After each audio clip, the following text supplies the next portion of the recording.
All right. Good morning, everybody. Happy Friday. Wow, it's Friday already. And the markets are off to a pretty wild start, to say the least. The VIX currently is up by 3.8%. If we're looking at the 2-day 5-minute chart, this is up by 14% in the last 2 days. So if this screams healthy bull market to you, then you might need to reassess. So if we're looking at SPY currently, this is down at $405.84. We have some resistance at 406.60, 408.75, 410.79, 412.10 would be the highest that I would expect it to go today. But yesterday was a very brutal sell-off, to say the least. We sold off about 1%, which really isn't a lot. If you're comparing this to 2022, like we would see days where SPY was down a good 2-3%, but this just seemed like a very kind of algorithmic sell-off, to where like every time we would come up to a resistance, we would just sell right off of that. Like you're seeing these price levels that I have, and every time that it would come up to them, it would just sell right back off, right back off, right back off, again and again and again. And every single hour yesterday during the open market was red. Every single hourly candle yesterday was red. So very brutal sell-off. And this may have been the greatest rug pull operation by the Fed, which is what I ended up tweeting this morning. So the Fed convinced everybody of the soft landing and that we are starting to see disinflation. But then they followed that up with, we're going to raise rates higher than we expected to 3 days later. So we ended up sending SPY close to $420 after the Fed meeting on Wednesday of last week, $418.21, which was right on the Fibonacci level, interesting enough. And now it's trading at $405.70. So I don't know. This kind of seemed intentional to possibly suck liquidity out of the market. Maybe they pumped it just to dump it, but can't really make these accusations because we don't know the truth. But it is quite odd that they raise the market so high just to dump them as much as they have.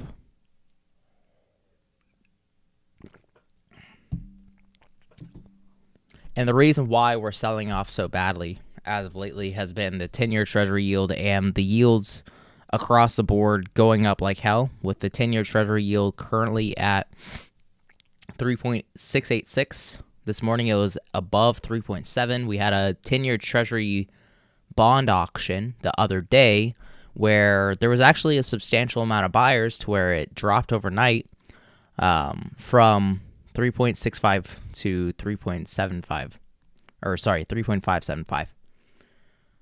So we had enough buyers to come in and drop the interest rates, but then during the day, I guess everybody ended up selling off. So the bond investors weren't really investors, they were just traders. So we're seeing a shit ton of bond volatility in the market right now, which is not a good thing for bond investors. Like, bond investors, they want stability. That's the whole point of buying into bonds. But if you're seeing bond rates going from, 3.69 to 3.57 and now 3.69 again in a matter of 2 days, if this is fluctuating, a good 0.5%, 1%, people aren't going to want to buy bonds. And that means if people aren't buying bonds, there's no demand for the bonds. So the rates are going to go up.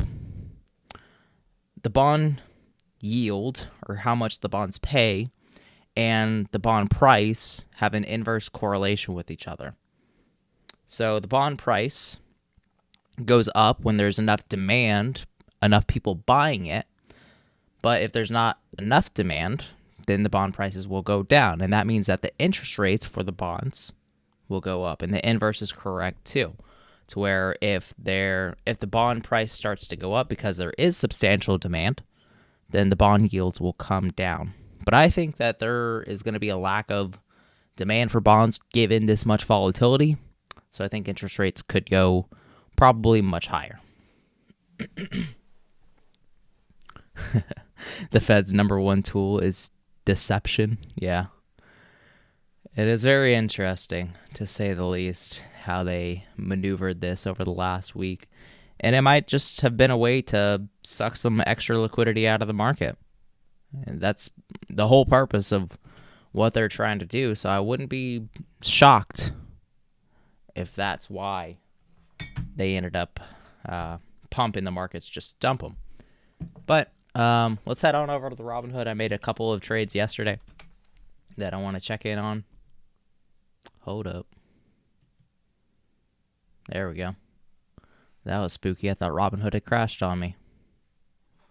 It's not showing anything. Okay, so I ended up opening a 16.5 put debit spread for Lyft that expires next week. Lyft ended up falling by 30%. I did a little bit of analysis yesterday in the live stream as to why I ended up opening this trade, and the main reason why I opened this trade was looking at their cash flow statement, and they only had $300 million in cash after burning $200 million in operating expenses in the first 9 months of 2022. And basically, same thing happened. They had burned $230 million at the end of 2022, and they only have $300 million in cash left. So this company doesn't have a lot of runway.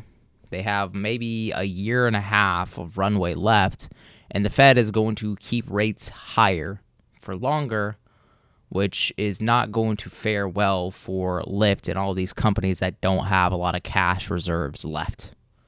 But my assumption, we're going to be bearish to neutral today, and I want to open a SPY call credit spread. I'm looking at that 409 resistance, or 408.75. I've also got some other trades that are bearish at the moment, so I don't want to over leverage myself in bearish positions, but I do think this could be a decent opportunity given that 10-year treasury rate is still holding. The dollar is still holding. That's both bearish for the market.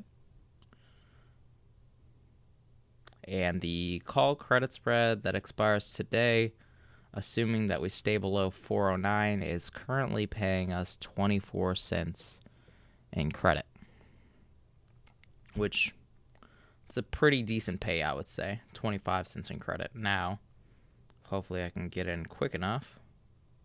This trade I'd probably be willing to put up. Right now we're really hot on the RSI at 74, so that makes me a little bit hesitant to go deep on the trade or put a lot of money down. I'd probably be willing to put up 300.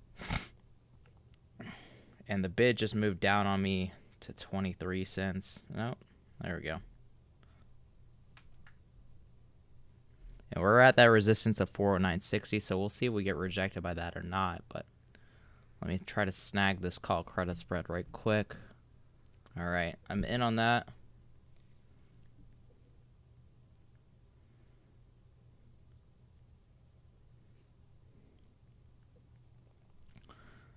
New options alert. P1F. This is the day trade. Just opened a new SPY call credit spread that expires today. Today is the 10th at 24 each.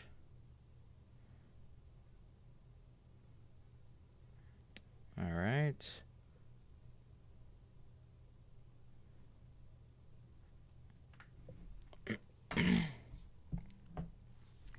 There we go. Got that open. Probably not going to be the best trade at the moment, just because we are above 50 on the RSI. That is technically bullish. So you could wait a little bit, maybe get this at a better value. You might be able to get them at like 30, even as high as like 35, I would guess. But I decided to take it a little bit early, and we'll see if that trade ends up working out. But heading back to the Robinhood, the QQQ put debit spread that I have opened for the CPI report next Tuesday is currently up $119, or about 50%. This one I'm looking to take profits on today. I don't want to hold it into next week, just in case, the crazy volatility around CPI. But let's see. I got these put debit spreads for Lyft. These should be basically at max profit. I'll try to close them at max profit or close to it. I'll try to close them at like 49. See if anybody is willing to buy that from me or not. No, nobody's willing to buy at 49. Okay, I can sacrifice another dollar, but I don't want to go too much lower. So I'll try to close these at 48. What is a good range for RSI to find yourself more comfortable with? So the way that RSI works, a lot of people use it to say that a stock is overbought or oversold, and a stock is either going to sell off if it's overbought or it's going to get bought up if it's oversold. But the thing is, it can stay overbought or oversold for a long period of time, right? In this period right here, it was overbought from 3:10 in the morning to 3:35, so like 25 minutes. If we go even further out, I'm sure we can find another case right here where it was oversold starting at 12:30 p.m.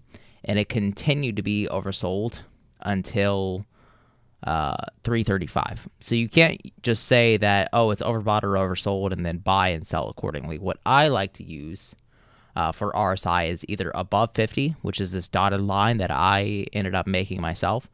If it's above 50, that is bullish. And then if it's below 50, then that would be bearish. So ideally, for this trade, I would want SPY to come back to 50 RSI, which would probably put it around $405.85 or below. So that's the way that I use RSI. Everybody has, a little bit of a different case and how they use it, but that's, I feel like the best way to use it is just to say whether a stock is bullish or bearish. And you can also just determine with your eyes, like if a stock is bullish or bearish. I think that's pretty obvious that we're bullish starting around 8 in the morning.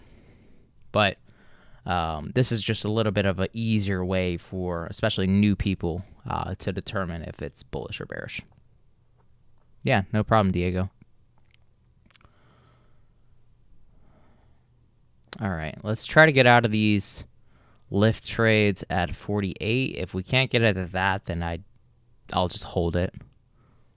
All right, yeah, we ended up getting filled at 38 or 48, which, I mean, we missed out on like $14 of profit, but considering we made like $140 or so, that's not a huge deal.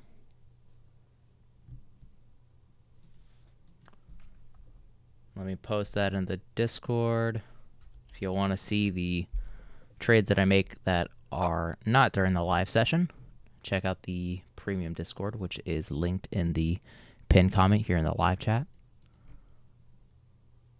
It'll also come with the spreadsheet that I use in order to track my trades, which is extremely detailed and will help you to become a better trader. It's really helped me to become a better trader, so I'm sure that it'll do the same for you. But let me put this in the trade alerts tab and get going. Why can I not? Closing options alerts. Premium. Just took profits on the Lyft call credit spread that expires to next week, 2/17, at 0.48 each. Strike prices I chose were 16.50 and 17. And then the expiration date I already have. I originally opened, that's supposed to be a put debit spread actually, not a put debit spread. Lyft, put debit. And I originally opened those at like 30, below 30 actually, 28 cents each, 7 of them. So originally opened 7 at 28. So 48 minus 28, 20 times 7, $140 in profit.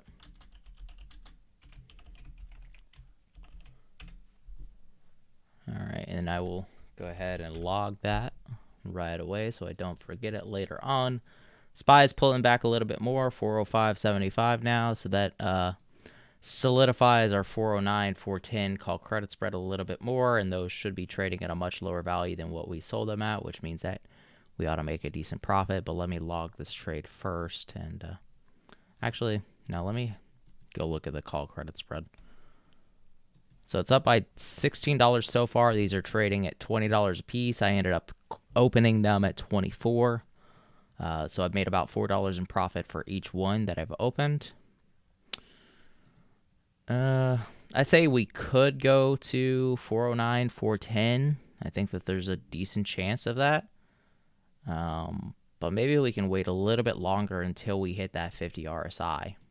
That's what I would be waiting on. So we can see RSI down here if we keep this tab open.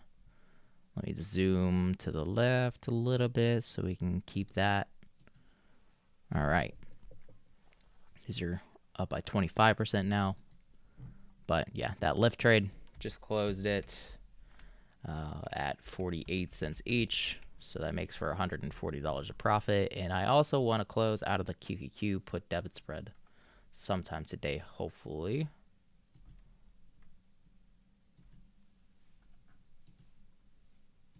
All right, this one's up by $70 today. These are trading at almost 60 cents each.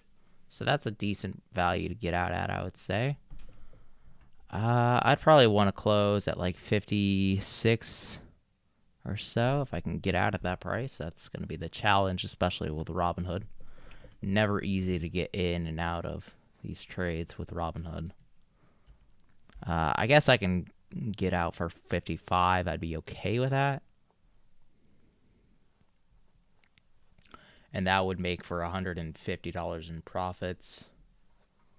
Not too shabby. Start to the day with $300 in profit. All right. So we're at 50 on the RSI. So let me close out of these at 55 each. If they will close. No. No close on that. All right. And we just bounced on 50 RSI right now. That sucks. All right. I'll take 54, and that's the lowest I'd be willing to go. All right. We ended up getting filled at 54. Beautifully. All right. So that one I ended up making a little bit less than 150 in profit, I think, but post that in the Discord. Just bought a call option for J&J at 167 that expires February 17th. Do I think that's a solid trade? I think that it's safer to put your money into bullish trades on healthcare, but I'd say this bear market could get ramped up pretty quickly, and you might end up getting taking a loss either way, but we'll see. Just took profits, closing options alert. Just took profits on the QQQ put debit spread that expires next week on the 14th at 0.54 each. Strike prices I chose were 302 and 301. All right. QQQ put debit. Originally opened those at 34 each.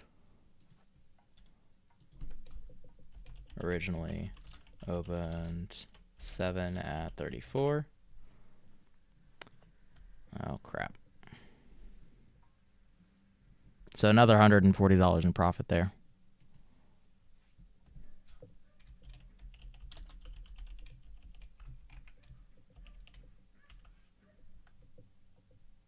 And we're We're pulling back up to that 406.60 mark, so we got a rebound off of the 50 RSI. So I'm glad that I got out of that bearish position right quickly. But now we've got to focus on this call credit spread. Back to 24 cents each, so back to break even.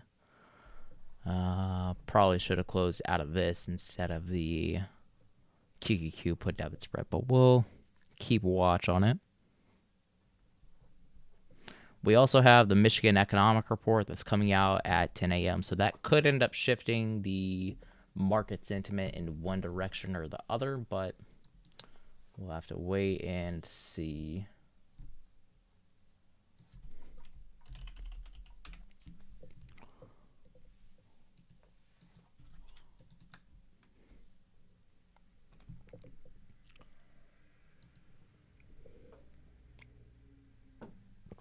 All right. So the QQQ trade just closed out of today, and I closed those at 54 each. Probably could have got a little bit more if I had held, but that's all right. And then I opened a new SPY call credit spread, which is a bearish to neutral strategy. And my expiration date is set for today, so this is a day trade, and I'm assuming that it'll be below $409. I opened, I think, 4 of them at 24 each. Right now they're going for 19. Pulling back to the 50 RSI.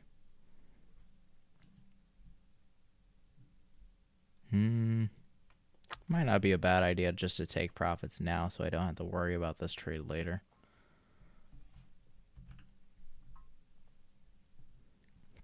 I'm going to try to close them at 20 each. Take $16 of profit. Not a lot, but it all adds up in the end.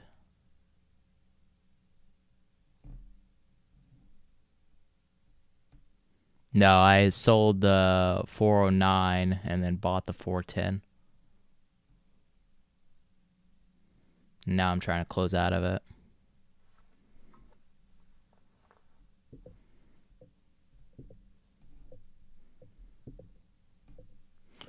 Didn't get filled at 20 cents each though, so might have to increase my order.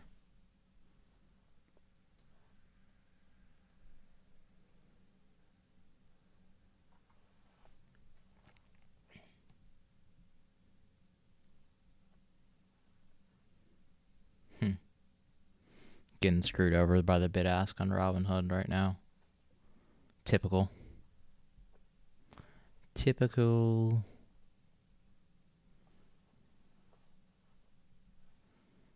What did we close at yesterday? We're down by 77 cents. 406.4 plus 70. So we closed yesterday at 407.10. I'd say there's an okay chance that we go to 410. That's only $3 or 0.75% to the upside. So I would want to get out of this trade, especially considering above 50 RSI, and we're coming back to that 406.60 mark. And then we also have the Michigan Economic Report that's coming out in about 11 minutes. Might have to scratch on this trade, actually. That's what it's looking like. All right, we're back to the 406.60 mark. Let's see if we have increasing volume or decreasing volume. That's also important to note. It looks like we're having moderate volume, decreasing, so I think we're probably going to go past it and a little bit higher. So let me try to close them as soon as I can. At 25 each, take a $4 loss. Please close out of this trade, Robinhood. There we go. All right. So, little $4 loss, but that's okay. Rather take the loss than have to risk much larger. Closing options alerts. Just cut losses on the 410, 411, SPY call credit spread. Sorry, 409, 410.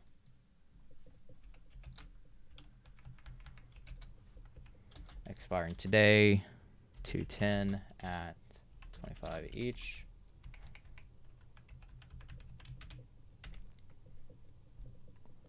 Let me make sure to tag everybody. Who do I like for the Super Bowl? I don't watch sports at all, so couldn't really give you anybody there. Never been a huge fan of sports. I've been a huge fan of like playing sports. I used to play baseball whenever I was very young, but I've never been really a fan of watching them personally. Good analysis on Lyft earnings. Yeah, they freaking bombed their earnings report. It wasn't just the cash flow statement. It was also their guidance for the year was less than $1 billion in revenue. And if you're only making, if you only have $300 million in cash left, you're making $1 billion in revenue, and you're burning so much money like Lyft is, that's not a good place to be in. I really wish that I had opened regular put options instead of a put debit spread. I would have made a shit ton more money, honestly.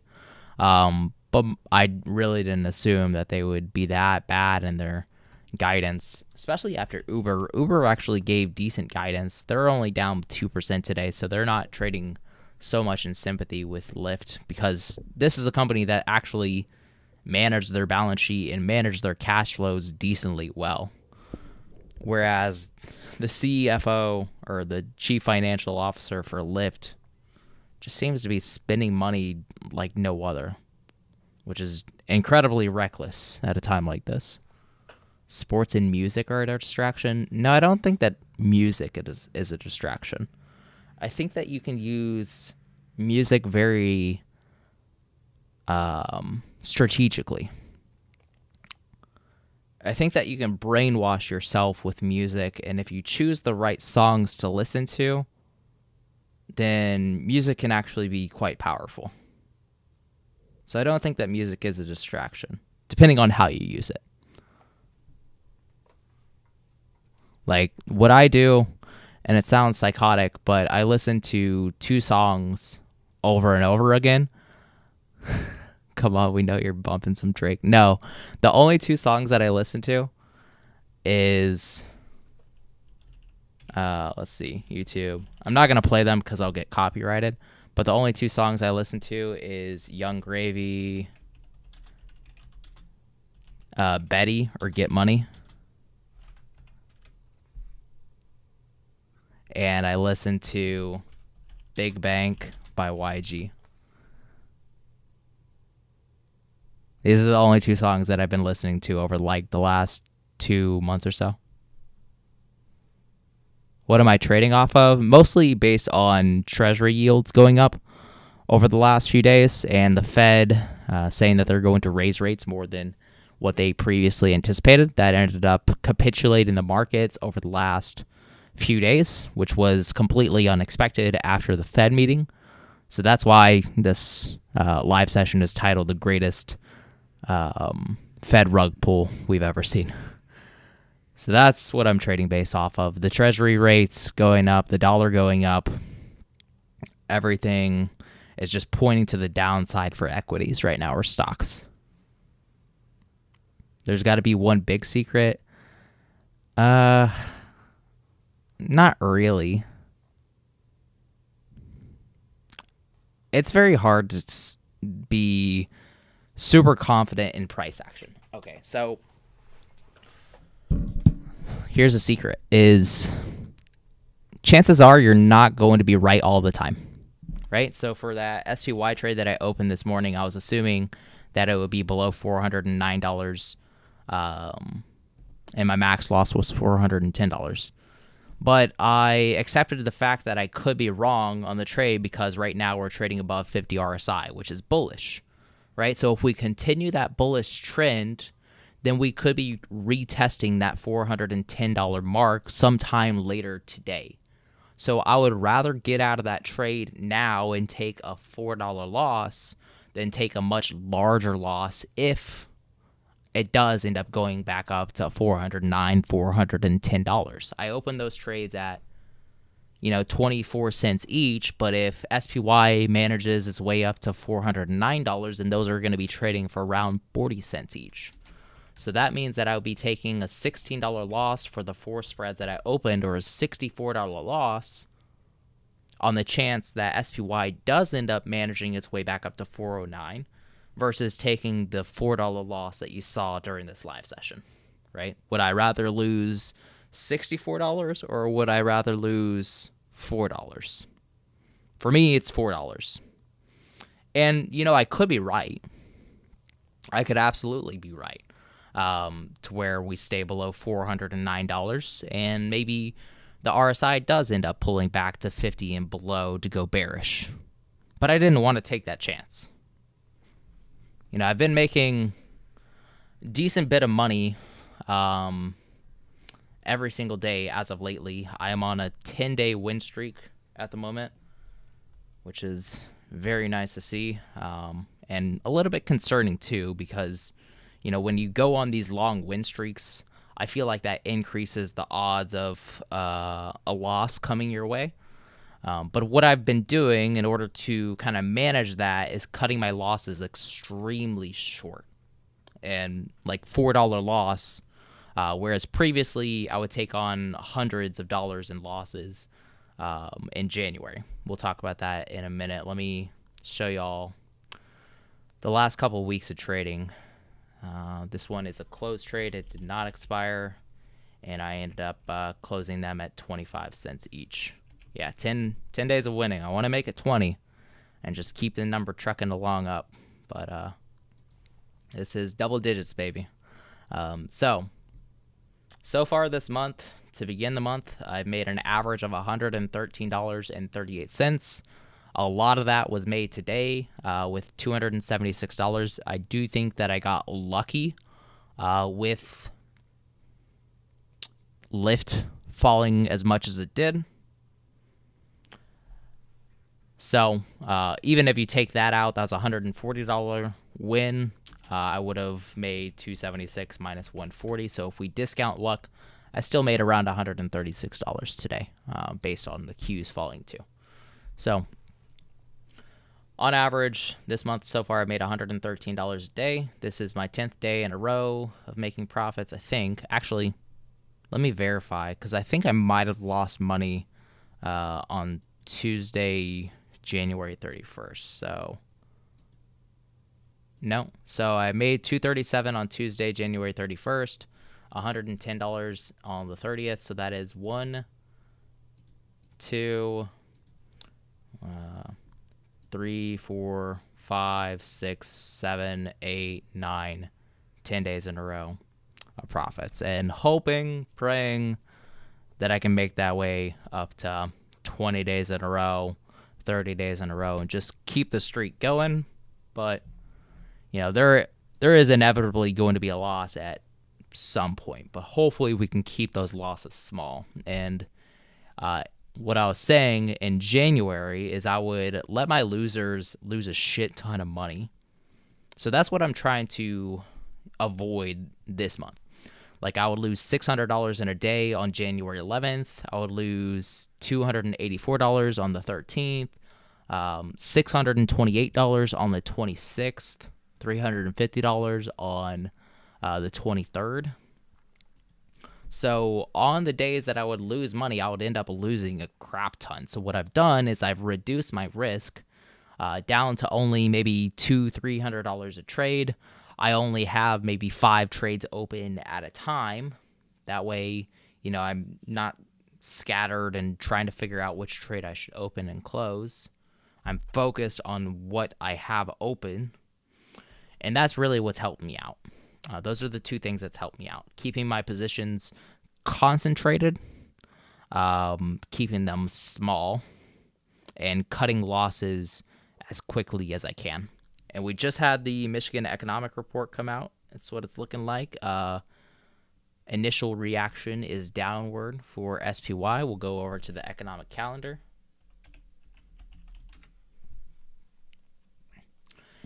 And reading through this, the 5-year inflation expectations is still 2.9% compared to 2.9% last month. The Michigan Consumer Expectations, or what consumers expect 1 year out for the economy, is 62.3 versus 62.9 expected. And this is down from 62.7 the month prior. The consumer sentiment, or how the consumer is feeling about the economy right now, is, sorry, that would be current conditions, at 72.6 versus 68 forecasted and 68.4 last month. So consumers really think that the economy is doing extremely well right now, which is delusional in my opinion, but it is what it is. And the inflation expectations, so the 1 year inflation expectations actually went higher to 4.2% for the month of February. That's the kicker right there. Last month, this was 3.9%. This was expected to come in at 4%, and it actually came in at 4.2%. So that means that the consumer thinks that inflation is here to stay for the next year, which you know what that means. That means that the Fed has to raise rates more. So that is the big kicker for today. You're probably going to see an increase in the Treasury yields. Yep, the 10-year Treasury yield is at 3.704, another new high for today. So maybe expect some even more pain to come for QQQ especially. And maybe SPY is going to end up staying the day below $410. That, I would say, is a good confirmation that we're going to stay below 410. So we could reopen that trade. I'd be more confident in trading it now than I was previous. Wish I had held it into this report, but with these reports, you never know what's going to happen 100%. So for me, it was worth getting out of. And now the 409, 410 call credit spreads are paying 16 cents in credit versus the 24 that I got initially. So it's not really worth it to me. Actually, 16 cents isn't bad. It's just not my...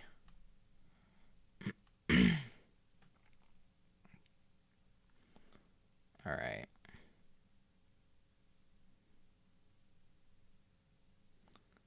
I'm going to try to open them at 15, open 5. That'd be $75 in profit. Looks like we're dumping right away on that report. I think we're probably going to go below 404. We're probably going to go below the bottom of the risk range at this point. I wouldn't put a lot of money on it, but I would say full tilt bearish for today would be the likely outcome. Probably not going to spend a ton of money on it, but enough to make a decent profit for it. Put debit spread, assuming that we're going to go below 404. Hopefully I can get this quickly.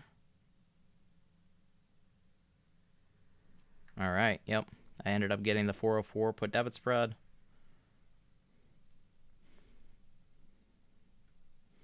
New options alert. I think that would be what would kick us below the risk range for the week. P1F. Just opened a new 404, 405 SPY put debit spread that expires today.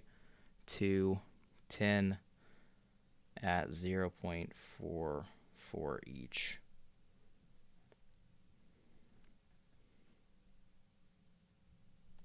That is the wrong screenshot.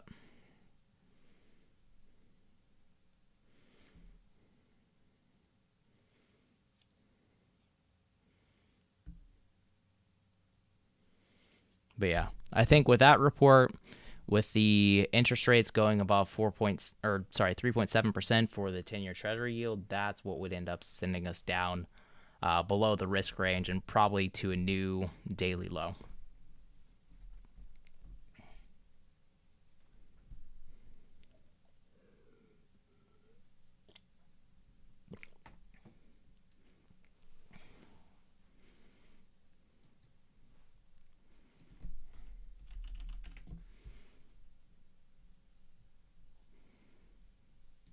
Currently down 60 on the trade.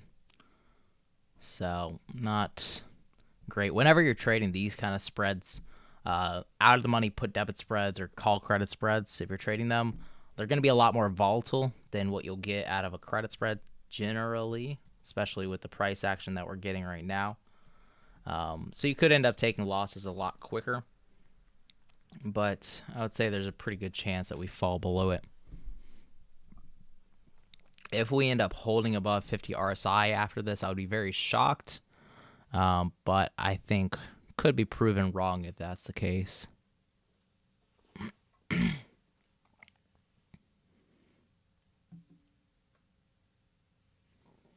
right, these are down by 55 at the moment. 60. See, this is why I like call credit spreads and credit spreads more than I like debit spreads. A lot less volatile than these cheap debit spreads. And that's part of the reason why I've been taking smaller losses too. But these kind of trades, like you can turn 40 into 60 pretty damn quickly if we go from 405.80 right now to that 404 mark that I'm expecting.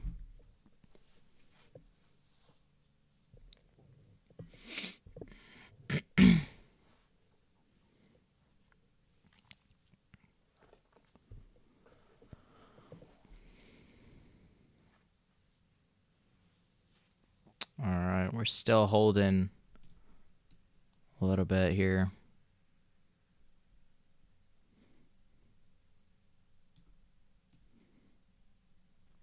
Really hesitating to go below 50 RSI. Lots of volume coming in after that Michigan economic report.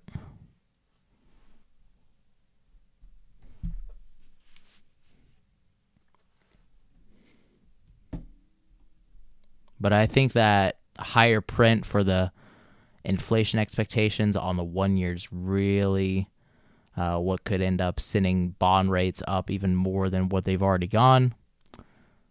But not really seeing much change yet for the 10-year. Currently still at 3.7, which is at the morning highs, but not moving up too big, interesting enough. Fed Waller is speaking today. I think that Fed Waller is the most hawkish member of the Fed, so that could be pretty bad for the market depending on what he has to say.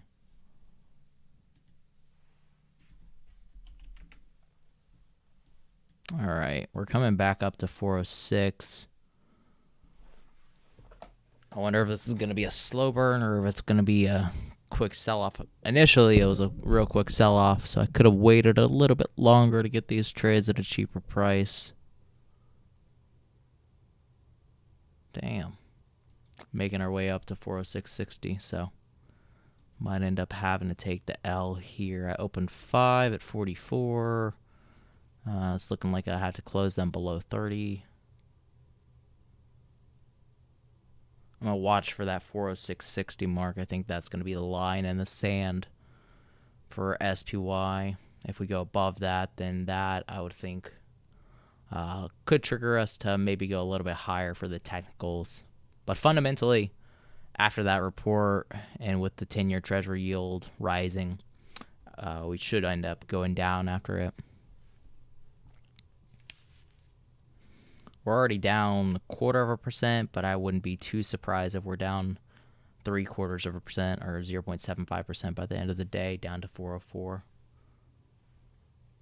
I think if anything sends us down below the risk range, that would be it.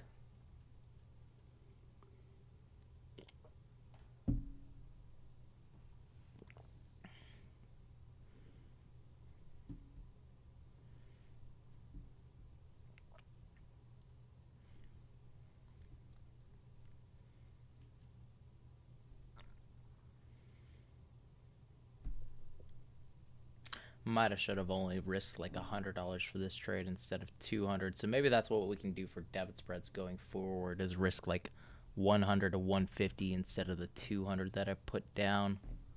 All right, we went above 406.60. Volume is moderating at the moment, so I'd rather get out of the trade at a loss. All right, 24 cents each. Hopefully they close at that price. But yeah, we're above that 406.60 mark, interesting enough. So we sold off just a rebound. And if we're looking at volume, it is decreasing after the report, so probably going to hold that level. Yep, that trade ended up getting clapped real quick. So that's why you want to risk lower on these trades, I would say. So note to self, don't spend $200 on a out-of-the-money put debit spread. And I meant to close 3 of those, not all, sorry, 5 of them. Jesus Christ, these are moving too quick. All right.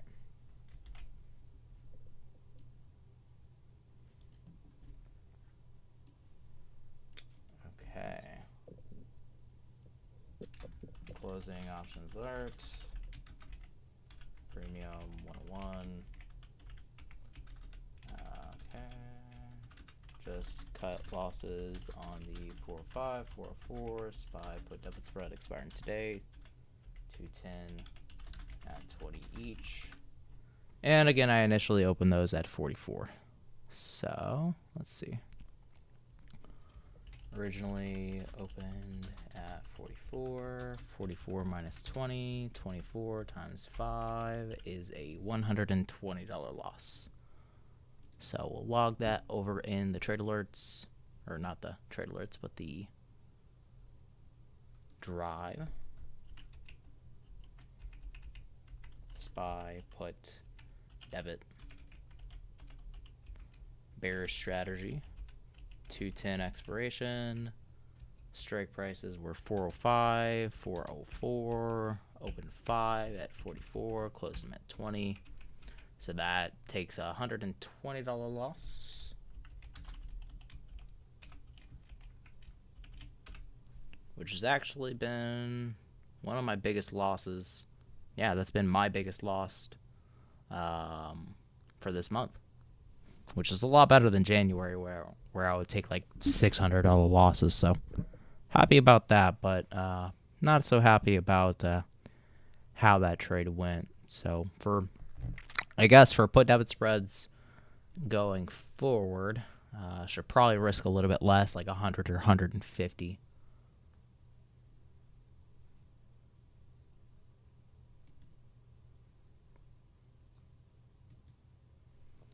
This is supposed to be closed. This was a macro trade based on the Michigan Economic Report.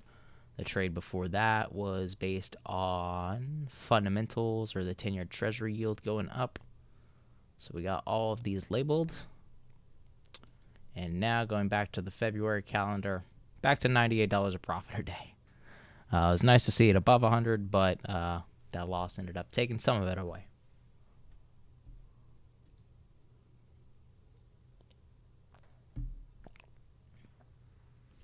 Consumer sentiment jumps 5.7% in February. What this means for the markets. That's crazy that consumers think the economy is doing so well right now. Like, this is the definition of stagflation. If they expect inflation to be above 4% and they also expect the economy to be doing well, that's what you have. That's what you call stagflation. If the economy is growing at a slow pace, but it's still growing, and if you have rising prices with inflation, that's what is known as stagflation, where people are losing their buying power from inflation while the economy is still doing okay. Do I think the Fed will need to raise more than 25 basis points in the next meeting? I mean, if I were the Fed, I would be raising rates to the peak rate of 5.25% immediately. So if I were the Fed, I'd be doing a 75 basis point rate hike, but I don't get to make the decisions. And you can always track what the Fed is going to do with the Fed futures, FOMC watch tool. by the CME Group, and they follow this every single time. So I'll link this in the chat, and you can see where the bond markets expect the Fed to be. So they're expecting a 91% chance of a 25 basis point rate hike and only a 9% chance of a 50 basis point rate hike. So odds are that we're going to get a 25 basis point rate hike. If we go out to, let's see, May, they're expecting another 25 basis point rate hike. And in June, they're expecting them to keep rates the same. And there's a small possibility that they could be doing another 25 basis point rate hike and raising rates to the 5.25 to 5.5% peak rate. So previously, the Fed had projected that they were going to peak rates at 5 to 5.25%. But since they're slowing down right now, they have to raise rates higher. If they were to do it just immediately and go to 5% or higher, then they wouldn't have to keep raising rates. They could wait and see what happens rather than doing these 25 basis point rate hike, 25 basis point rate hike, one after another, right? The slower that they go about this, the more pain that this is going to cause for the economy. Because right now, the economy is doing so well, according to, all of the elected officials, according to the consumer sentiment that we just saw. The economy is doing really well. And with the unemployment rate at the lowest that it's ever been, the economy right now can absorb the higher interest rates. They can absorb a higher rate hike. But if you continue to wait on these 25 basis point rate hikes and slow down the pace, then the economy is going to deteriorate more and more because of stagflation. And, they're not going to be able to handle 5% or 5.25% interest rates as well as they can handle it right now. So that's really the problem with the Fed right now, is they slow down the rate of interest rate hikes when really they should be continue to keep them high. They should continue to do the 50 basis point rate hike, 75 basis point rate hike, and just get rates to the terminal, or not the terminal, but the peak rate, and pause. I think that would be a better approach than what they're doing.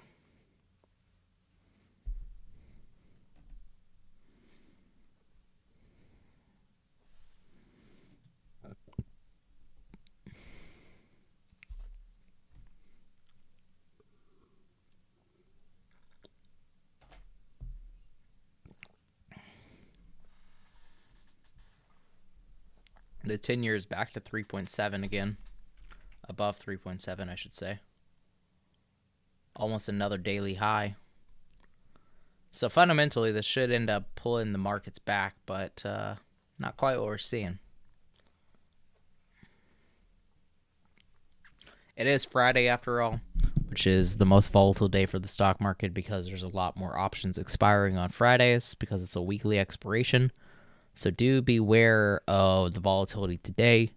Don't get yourself trapped into a position and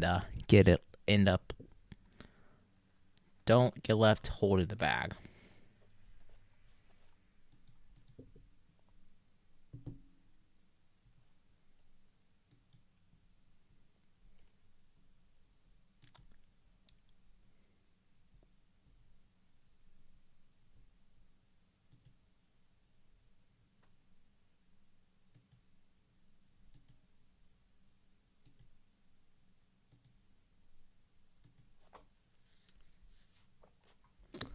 All right.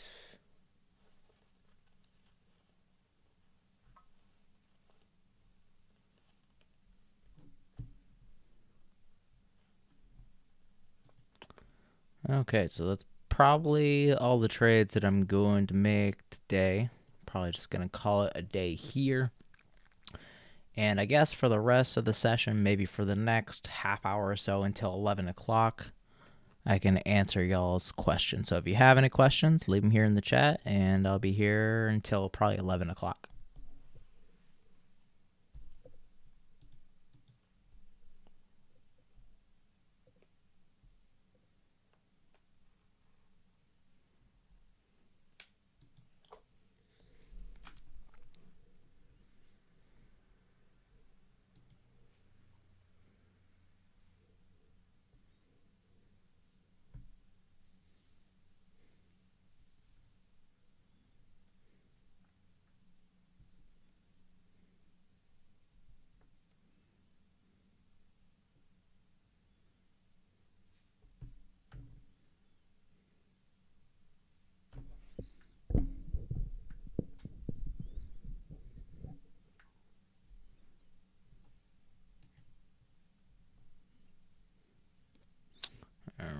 coming close to that 408.75 mark. I feel like that could be a decent short opportunity, but after let's see, we're up 0.15% with a 10-year still at 3.7. I would think that would weigh more negatively on the market, but it is wild out here to say the least. Volatility works in both directions too, so be careful with it. How do you set up support and resistance? The way that I set up support and resistance is I will start out on the daily chart, the 1 year, 1 day chart. And I'll either find gaps in the market. So you'll see these two gaps in the market. The low of this candle was 421.22. So that would be a resistance level since it's above where the stock is trading right now. And then there was another gap on 9/13 where the high of the candle was $391.92. Now, these gaps have been filled, right? And gaps always get filled, almost always get filled for SPY and all these indexes, all these ETFs. So those are important price levels to look for. And then another price level I look for is what's known as candles of significance. So a candle that's larger than the other candles. So this candle really sticks out to me, but it's way below where we're trading right now. But you would take the open price of the candle, which was $349.21, and the close of the candle was $365.97.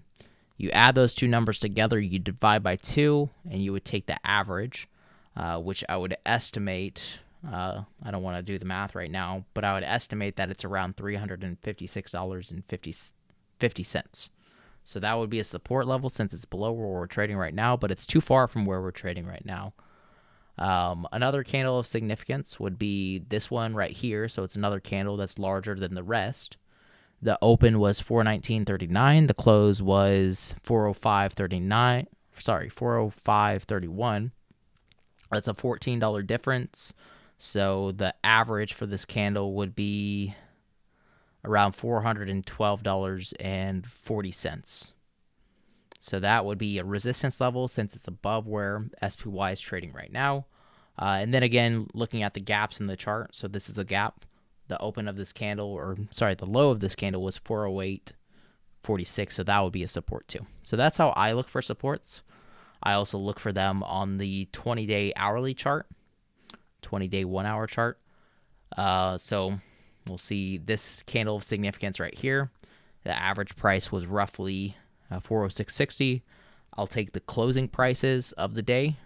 So it was $410.79. The closing price for this day on the 2nd was $416.78. So this is how I do my support and resistance levels. And then I'll do it on the 2-day 5-minute chart too, if necessary. So like yesterday, we ended up closing at $407.14, which is below where we're trading right now. So if you expect SPY to be bearish, you would expect it to be below 407.14.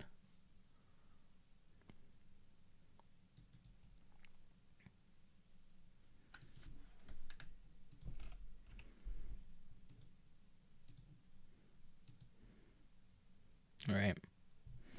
So those are the price levels that I have right now and how I create them.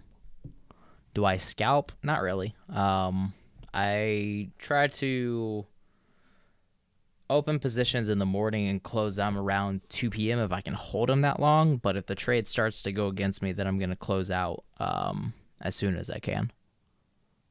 I don't just open a trade and try to close it 5 minutes later. That's usually whenever I'm wrong rather than whenever I'm taking profits. Do you think it's worth it to buy puts for NVIDIA right now? I think, let's see. AMD is trading at $82. So this one's down from its highs after the latest earnings report, which was really a shady earnings report considering that they did 1 cent earnings per share on a GAAP basis and 69 cents on a non-GAAP basis. But Looking at Nvidia, this one, I think it has a decent way to go down. But the problem with Nvidia and the problem with AMD is that they've made so much profit over the last 2 years that they can make their earnings per share look like whatever they want it to be. So they can match Wall Street estimates or beat Wall Street estimates because of how much money they have, and they can use that extra money that they've made in order to buy back shares of their company and do employee stock compensation, which boosts their earnings per share number. So it's really hard to bet against these companies that have done so well over the last few years. So hard to say that it's good to buy a put. If you're looking at RSI, it's coming off of overbought. If you expect it to come down to 50 on the RSI, yeah, I would definitely say that's a good short position. The earnings report is scheduled for the 22nd, so that is 2 weeks from now. So you still have a little bit of ways to go before the earnings report. And I think, if you're going back to 50 on the RSI, you're probably going to see it trading around $200 to 205 would be my guess. So if you expect to pull back to 50 RSI and start to be bearish, I would say assuming a $10 drop wouldn't be too bad.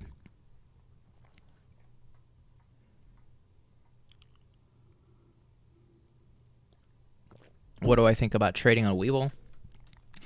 I don't want to trade on Webull because it's Chinese owned, and the risk of China deciding, yeah, screw the U.S. and all of our investors, we're going to shut off our trading platform, and y'all can't trade now.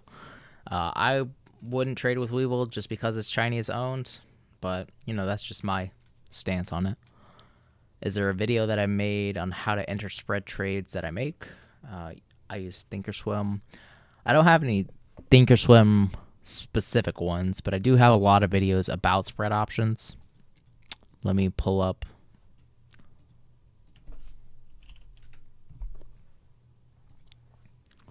Let me also pull up SPY on the charts. I want to try to get a possible short position if we go back up to 408.75, but it doesn't look like we're making our way up to that just yet.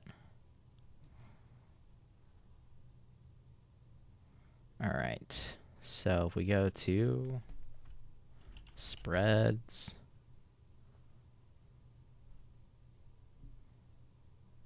this is the latest video that I posted. That's a while ago, but I'll take it, I guess. So this is the latest video that I posted on it. This one is using Robinhood, but it's basically the same idea, right? You open and close the same options. It's just a little bit of a different process if you're using Thinkorswim. So if you want to use Thinkorswim, you'd go to the option chain under the trade tab, go to your expiration date that you want to set. You would choose a strike price that you think the stock will be above or below. So if I wanted to open a call credit spread, assuming that SPY will be below $410 today, what I would do, I would do a call credit spread assuming under 410, right click this, sell, vertical, and it sold the $410 strike price and bought the $411 strike price for me. So I'm going to adjust this to how many I want to open. So depending on how much risk I'm willing to put up, right now these are going for 20 cents in credit for each one. If I wanted to risk, say, $400, I would open 5 of these on each one, confirm and send, and then that would finish the trade. If y'all need a Thinkorswim tutorial for spread options and options in general, leave a like on this video, and I might end up making that later on. That's something that I've been wanting to do, but I'm not sure like how much demand there is and how many people are actually using Thinkorswim. So if you want a Thinkorswim tutorial, leave a like. We have 5 right now, so if I can get a decent amount of likes, I'll make that for y'all. Can I make a series of trading with $20 till I get $1,000? That would take a while. I mean, you could do that. The problem is that you need high volatility in order to make that happen, right? So we don't have high volatility right now, considering that the VIX is only trading at $20.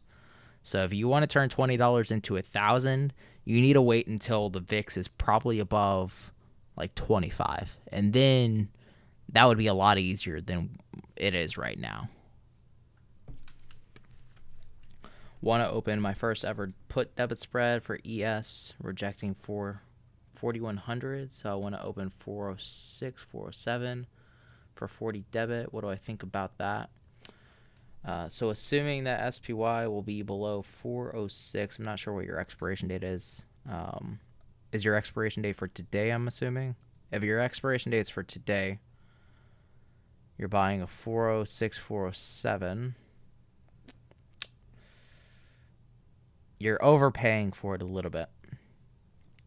Okay, so if it's expiring for Monday, yeah. I would say that's a decent price, but it really depends on how the macro unfolds. So if we continue to see higher rates out of the 10-year Treasury rate, which is still pumping right now at 3.71, 3.72 almost, so we continue to see these higher rates, then yeah, I would say that would be a good trade. So if you expect rates to continue to go up, that would be a good trade to open. And I would imagine SPY would probably be around $404, $405 on Monday. So you'd probably be making 20 cents, maybe 25 or 30 cents a spread.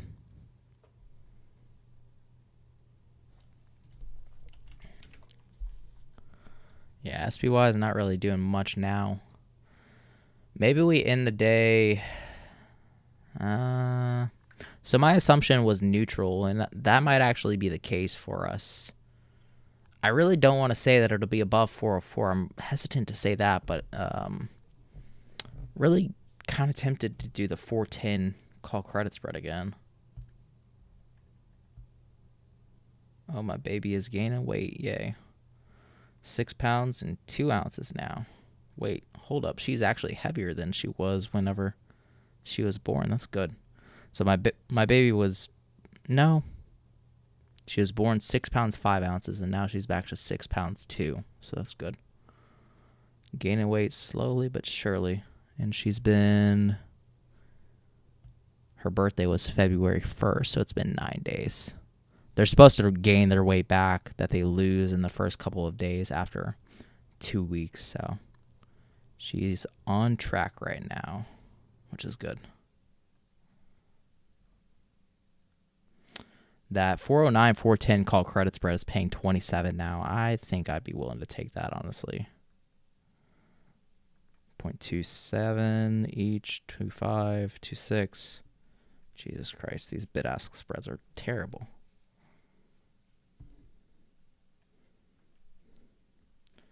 All right. Yeah, I don't think we're going to go back above 410 today, but we'll have to see.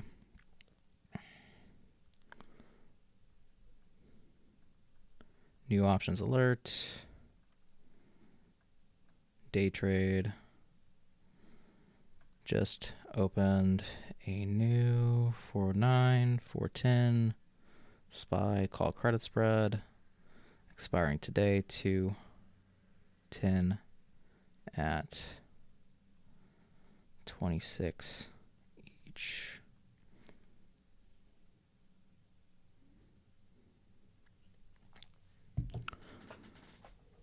Now we are pretty close to 409, so this might end up in a loss, but considering all that's going down today with the 10-year Treasury rate as high as it is, considering that inflation expectations were higher than anticipated, I think that it's going to be either flat or down, which was my initial assumption today. So hopefully we can hold that trade closer to the end, like at 2 o'clock, and that would work out for us. 415 put for SPY. Should I sell or expiring for 217? What did you end up paying for it is the question. So if you're just buying a regular put option, then you want to base it on your break even and where you expect the stock to be on your expiration date. So say you paid $5 for this put, you would subtract the $5 that you paid from the 415 strike price, and you would be assuming that SPY would be below $410. And right now, you'd be at a profit because SPY is trading at 407, which means that the intrinsic value for the option would be 415 minus 407.50, or $7.50.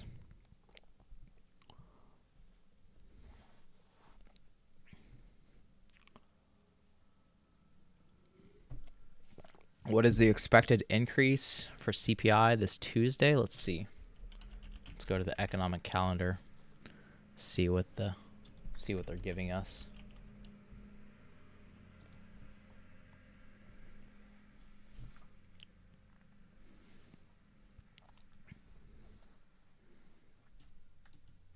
Oops. Sorry about that. Economic calendar. Investing.com.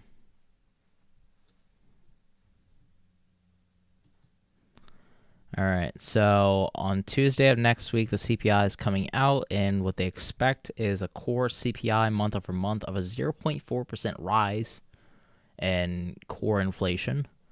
For the year over year, they're expecting 5.5%, which is down from the month prior at 5.7%. So they're expecting the month over month reading to be the same as last month.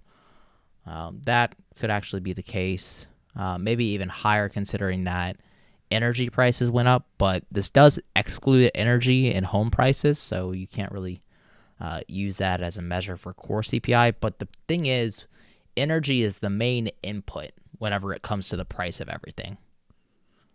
Like all the diesel that it costs to, all the diesel that is used to transport goods, the energy that it takes to keep businesses and the lights on and the heat going. That's the main input for everything. So I think that would lead to a higher core CPI, and we might see 0.5%. Looking at the CPI year over year, so not core, but regular CPI, the year over year expectation is 6.2%. Last month it was 6.5%, so we are seeing disinflation or inflation starting to slow down, but that's still way above where the Fed needs it at 2%. So that's not a good sign if it's 3 times higher than where the Fed needs it. And then the CPI, regular CPI month over month, is expected to come in at 0.4% month over month. And this was up just 0.1% month over month for January. So I think this number could probably come in at 0.5 or 0.6%. So we're probably going to see a higher reading for CPI month over month and core CPI month over month. And I think that's going to be the main thing to watch. It's not going to be the year over year reading, because we know that the year over year reading is going to come down because of how high the year over year readings were last year. So I think more people are going to be focused on the month over month reading versus the year over year reading. So if these are coming in at 0.5, 0.6% like I expect, then I would say that the markets could see a decent sell-off.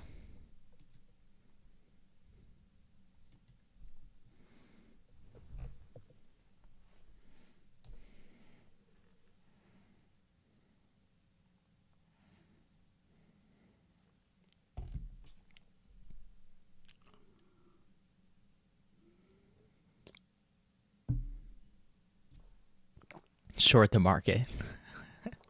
Yeah, basically. But, considering that we've already fallen from $418 to $407 now, you've already seen an $11 drop, which is 400. That's around 2% already. So this could already be priced in to some degree, right? I don't think that it's priced in just yet. I think that we would probably need to sell off a good 3 or 4% for it to be priced in, but that's just my opinion. My opinion is worthless.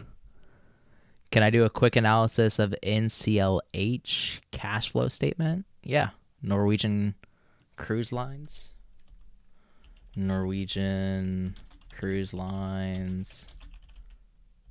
I don't want to do this again. Okay, Norwegian Cruise Lines investor relations. I almost exited the live stream again. Why is the markets red today? Because the 10-year Treasury rate is continuing to go up, another 0.8% today. So because of the bond volatility and because of people expecting higher rates, Treasury yields are going up, which means that tech especially is getting hit with QQQ down by 0.5%, which weighs negatively on SPY mostly because, SPY is made up of Apple, Tesla, and all the big cap companies. These big tech companies will weigh SPY down more. Whereas you see the Dow Jones is actually up by 0.15%. So the Dow Jones doesn't have as many tech companies. It's mostly focused on industrials, staples, and more, companies that have been around for a very long time and have been profitable. So the Dow Jones is going to be a lot more stable than what you'll see out of QQQ. But yeah, going over to Norwegian Cruise Line's investor relations page, looking at the SEC filings, quarterly reports. I like how they have it filed like this. That makes it a lot easier to find. I like that. I think more companies should do that. But their cash flow statement, let's see. Where is their cash flow statement? Cash flow hedges. There we go. Cash flow from operating activities is what you want to look at. They're losing $26 million a year from their operating activities. So the business itself is losing $20 million or $26 million.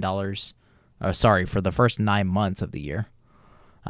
So each quarter they're losing 27 over 3. They're losing about $9 million a quarter.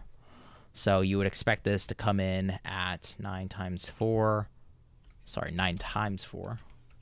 You would expect this to come in at $36 million net cash used in operating activities for the end of this year. Looking at the investing activities, that is rough. They ended up losing $1.6 billion in investing activities, and this is from additions to property and equipment. So I'm assuming that this is them buying up new ships. I'm a huge fan of Norwegian, by the way. Norwegian is the best cruise line, in my opinion. The reason because of their ships, they're really nice. They're pretty much standard across the board for any cruise line that you do. But I guess the real appeal of Norwegian is the flexibility that you get, whereas with other cruise lines, it's not as flexible. Whenever you get to eat, whoever you get to sit with, stuff like that, it's a lot better. But besides the point, they're spending a shit ton of money on their new ships, $1.6 billion, which is crazy. And if you look at their financing activities, they have a shit ton of debt because of the pandemic and the government lending out them a lot of money. And let's see. Their financing activities gave them $1.2 billion in cash, so that actually raised their cash pile. But they're spending $1.5 billion in the first 9 months of 2022 on long-term debt. So that is really tough. But the cash at the beginning of the quarter was $1.5 billion. The cash at the end of quarter was 1.2. So they still have, a decent bit of cash, considering that they're spending just $26 million in operating activities. They could still last for a very long time. What would really weigh negatively on them would be their long-term debt. If they keep having to make these debt payments of $1.5 billion every 9 months, which is roughly $5 billion a quarter, that their cash pile isn't going to last them for much longer. But they are getting proceeds from long-term debts too. So that is beneficial, and they're net positive on their long-term debts. So they're selling off their long-term debt too. But there has to be somebody to buy that debt from them. And if there's nobody that wants to buy their debt because they think that Norwegian Cruise Lines could end up going bankrupt in default, then they're not going to get any more proceeds from their long-term debt.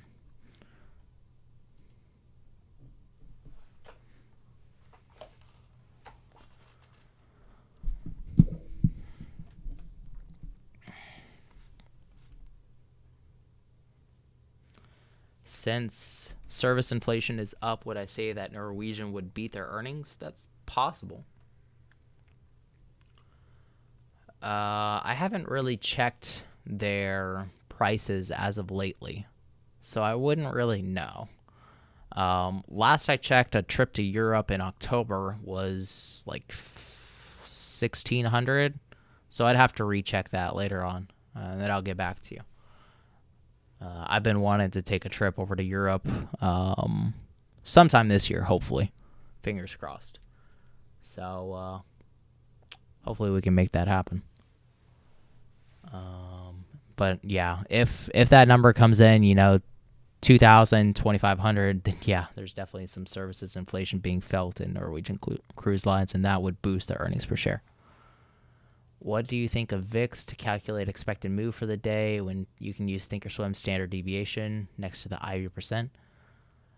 I mean, there's different ways to measure how much the stock market is expected to move. And you can't really rely solely on one or the other, I would say. Each one is going to give you a different rating. Like you could use the VIX rule of 16 and 21.3 over 16 would give you a 1.3% move that's expected for today. If you look at the trade tab under the options, this is weird. This is not what it's supposed to show. My computer's about to die soon, so I'll have to close out of this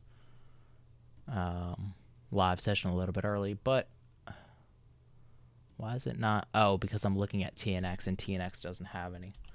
But looking at SPY, the expected move for the end of the day is $2.95 in either direction, whereas the VIX rule of 16, let's see, you take that divided by 16, would that be a 1.3% move that's expected? 1.33, 0.0133 multiplied by 4.065.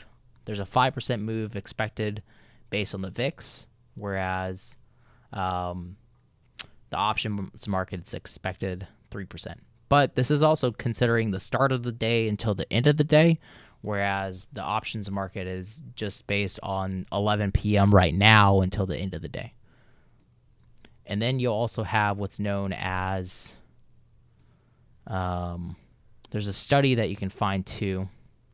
So if you really want to make it easier for yourself, this is what I would use, like for simplicity's sake.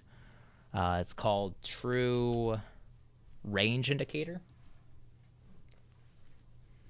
Add this to your chart. Go to the 1 year, 1 day chart, and the expected range is $3.10 in either direction on a daily basis. Now, this is based on averages, so if you expect volatility to go up, then you can't really use this as a accurate measure. So I guess the most accurate measure would be either the VIX rule of 16 or the options market would probably be the two most accurate.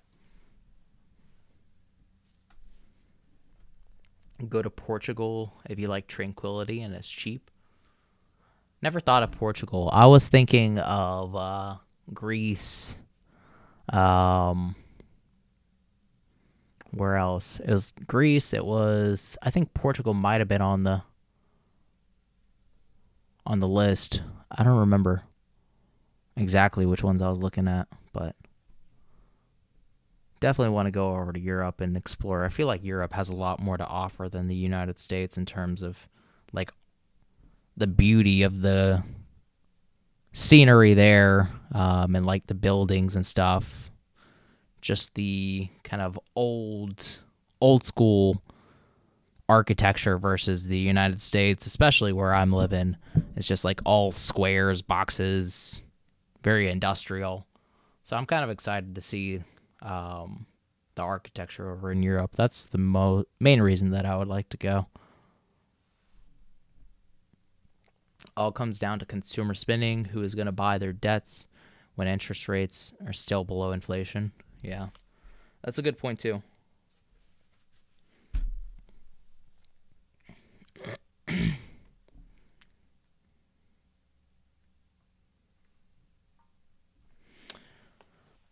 Thank you for putting information about putting the trade in Thinkorswim. Always click the like button. Thank you for that. So if you can do an additional Thinkorswim tutorial, it'll be much appreciated. Yeah, I made one on Robinhood, so I can work on one for Thinkorswim, since that is, the platform that I'm using to chart. I think that would be pretty useful for my audience. And, we got a good 17 likes on the video. I feel like that's enough to give y'all what y'all want with the Thinkorswim tutorial. So that'll probably be coming out, I would say, in the next couple of weeks is when I would expect it. So maybe not this Saturday, but next Saturday. Be familiar with the metric system before leaving the U.S. Yeah, probably a good idea. The U.S. is the only one that uses doesn't use the metric system, which is dumb as hell, but that's America for you.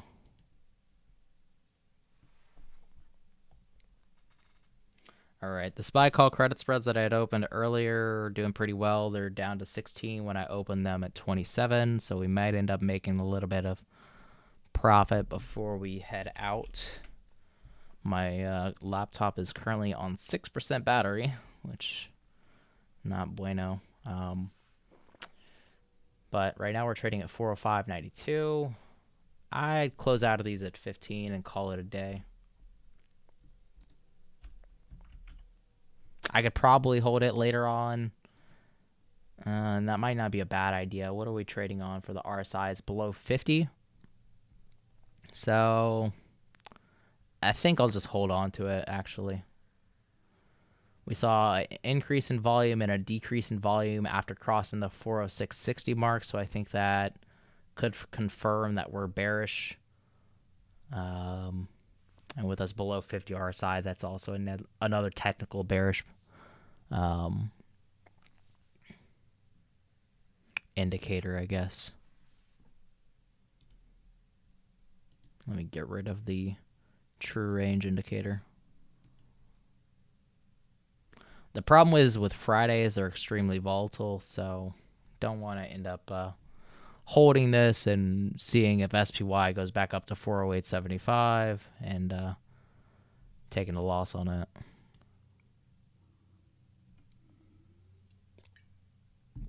And now these are already back up to 20 almost. We're seeing a rise in volume. So we're probably going to come back up to that 407.14 mark. All right. They got me. Oh, I ended up closing that at 19 when the ask was 18, but that's okay. All right. So that's the last trade that I'll make for today. And I will catch y'all on Monday. Closing options alerts. Premium just took profits on the 409, 410 SPY call credit spread that expires 210 at 76 over 4. I got these at 19 cents. And I originally opened them at 26. 26. So 26 minus 19, 7 times 4, 28 profit.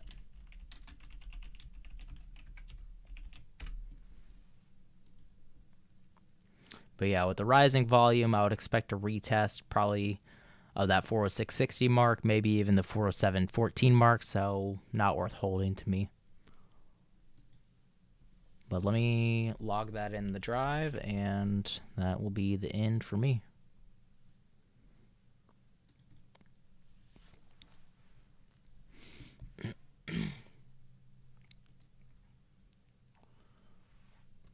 All right, today, SPY, call, credit, bearish, neutral, expiration date is today. I opened the 410, 409 strike prices, 4 of them at 26 credit. Close them at 19 credit for a profit of $28. So to end the week, got a 65% win rate. Trying to get it to 70 and above. That's really where I hit my sweet spot in terms of profitability. But average win has been $83. Average loss has been $62. And for today, I ended up making a total of $184. And so far this month, I've made $102 on average each day. So good start to the month. Hopefully it continues. And I will catch y'all next week. See you, everybody.